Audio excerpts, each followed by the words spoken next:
الفيديو ده ليك انت. ايوه ليك انت. مؤخرا بدون ذكر اسماء، والله ما اعرفش هم مين اصلا يعني، بس هو سبحان الله بالصدفه لقيت فيديوهات كتيره جدا جايه لي من كباتن مختلفه بتطلع لي على الريلز يعني، ان التمرين الظهر اللي هي الرو بالبار غلط او مش كويسه. الاحسن انت تلعبها على الدكه او اللي هي تي بار اللي هو بيبقى عليه مسند. مشكله الشباب دول او مشكله الكباتن دول ان هم بيعمموا كل حاجه يعني. التمرين اللي هو بالدكه دوت انت بتثبت صدرك فيه هو كويس بس مش كويس لكل الناس. هو مفيد عن البار الحر بس مش مفيد لكل الناس. لو هتختار ما بين البار الحر واللي هو اللي فيه مسند على صدرك لانسان طبيعي صحي ما عندوش اي مشاكل، يبقى البار احسن. اشرح لك ليه.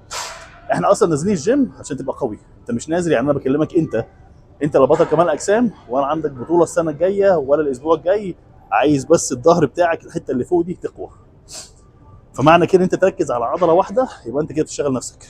انت نازل الجيم عشان تبقى اقوى، نازل الجيم عشان في حياتك الشخصيه ما تتصابش. الحركه نفسها وانت بتلعب ظهرك عامل كده، هو نفس الوقفه دي وانت بتشد، هي نفس الوقفه وانت واقف هنا وبتشد حاجه عليك.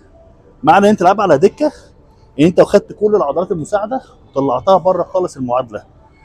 فلما تيجي في حياتك الشخصيه وتعمل حاجه فيها شد، سواء كده او من هنا فيها شد من هنا، تحصل لك اصابه وفي الاخر تزعل وتعيط تقول انا حصلت لي اصابه، انا في الظهر بشيل كذا كيلو بس في الحياه العاديه او في تمرين تاني مش عارف اشيل. وده السبب ان انت بتسيب التمارين اللي هي فيها كذا مفصل ان هو يقوي جسمك كله وتركز على تمرين واحد عشان يشغل عضله واحده بس.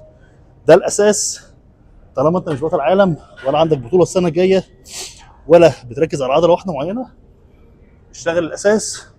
طالما ما عندكش اصابات بلاش فزلكه.